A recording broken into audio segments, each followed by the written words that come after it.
Boom! He's back. Hungry for change. I think we're all not all of us. Not all of us are hungry for change, but more and more people are hungry for change. The last diet you will ever need. Oneness diet. Why do we believe that we can feed our bodies manufactured, nutrient depleted, food-like substance empty of all life, and yet remain healthy? Why do we believe that? How did we come to believe that industrial chemicals and processing could replace what nature produces? 100 years ago, all food was organic, local, seasonal, and fresh, or naturally preserved by ancient methods. All food was food. Now less than 3% of agricultural land in the United States is used to grow fruit and vegetables. It's mostly all grain and corn and stuff to starch. They grow a lot of starch, a lot of GMOs, and a lot of mostly all the field you're gonna find around here are all GMOs field, the soya and corn, and it's all it's ruled by certain people also. You cannot plant whatever you want on your land. That's the other thing. People might not be aware of that, but the farmer don't have the last say to what he plant in his yard and on his land. Yeah, fruit and vegetables, which make up 80% of our diets. 80% of our diet is based on vegetable and fruit, and only 3% of agricultural land in the United States is used to grow fruit and veggies. So right there, why?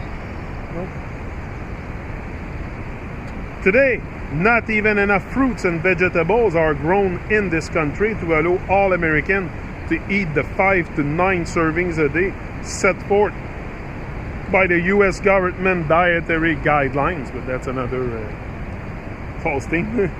What most of us are left with is industrial food.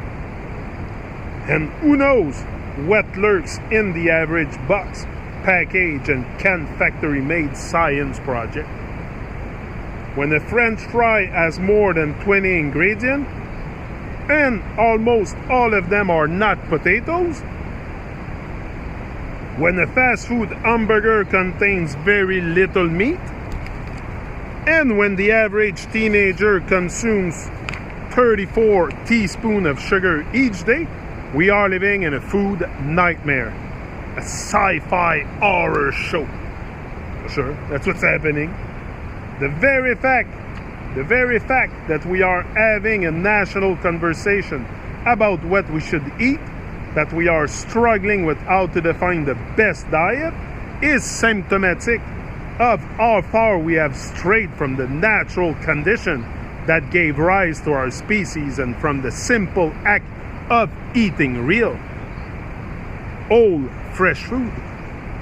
When eating real food is a revolutionary act, we are in trouble. The world is in trouble for sure. When eating healthy is a revolutionary act, we are in trouble. The food industry, which is the second largest employer in the United States after the federal government, and which heavily influence both the media and the government agencies that regulates it. The Department of Agriculture, Food and Drug Administration, and Congress intentionally confuse and confounds us. Low fat is good, so anything with low fat on the label must be healthy. But a soda is 100% fat-free, and that doesn't make it healthy. Now we are being told to eat more whole grains. So a few flecks of whole grain have been sprinkled on sugary cereal. That doesn't make them healthier either. The best advice is to avoid foods with health claims on their labels. Better yet, avoid foods with labels in the first place. avoid food with labels in the first place. Our taste buds, our brain chemistry, our biochemistry, our hormones, and our kitchens have been hijacked by the food industry. The food-like substance offered by the industrial food system trick our taste buds into momentary pleasure, but not our biology, which reacts, rejects, and revives the junk piled on our gene and our hormonal and biochemical pathways. We need to unjunk our biology. We need to unjunk our biology.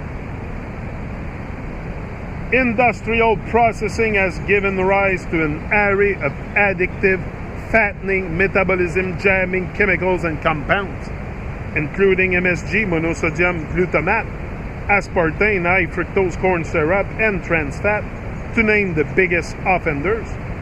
Researchers use MSG to study obesity. It is an excitotoxin that stimulates the brain into wanting to eat uncontrollably. When fed to laboratory mice, the mice pig out and get fat. MSG is in 80% of all processed foods, mostly disguised as a natural flavoring. Yeah, mostly disguised as natural flavoring. This is what they say often on the labels. You will find, this is why I'm always suspicious when I see natural flavoring. It is very suspicious. Yeah.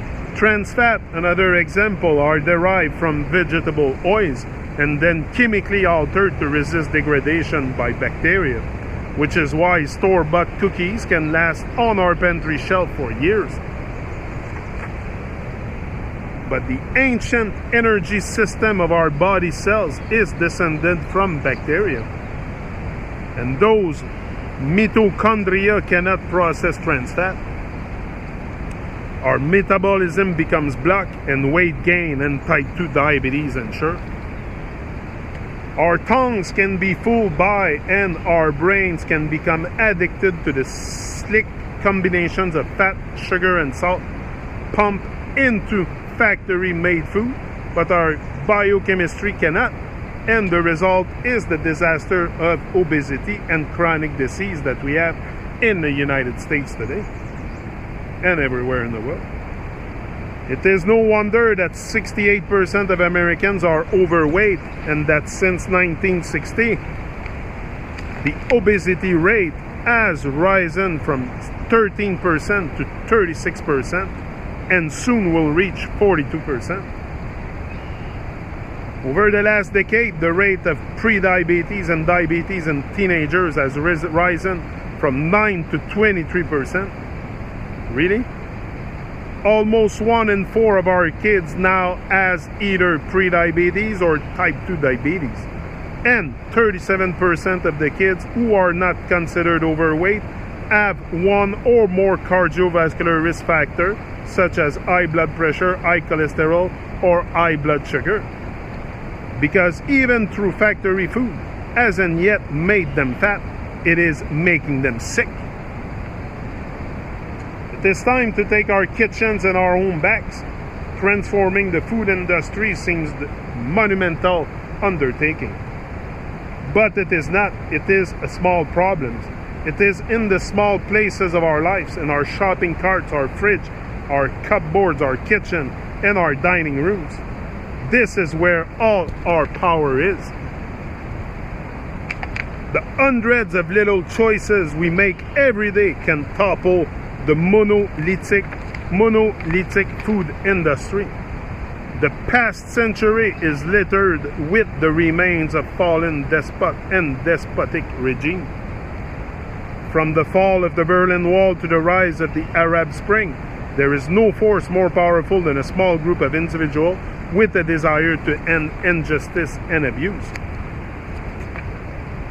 Hungry for change breaks through any confusion about what is in the food we eat today and plants the seed of revolution with very simple ideas. Our bodies were designed to run on real food. Our natural state is health. We need to simplify our ways of eating. If we unjunk our diets and detoxify our bodies and minds, we heal. Simply choose real food, vegetables, fruit, nuts, seeds, healthy oil, and small amount of whole grain beans, and lean animal protein. That I'm not sure about that. Including wild cut. I'm not big on fish, but some people are. Organic, grass-fed, free range. I don't agree with the meat eating too much. I think it's a satanic ritual, but some people still don't see. Some people, like, they are very awake towards a good diet, but they still don't see the satanic ritual behind eating meat, behind the fact of eating meat. So that's another subject.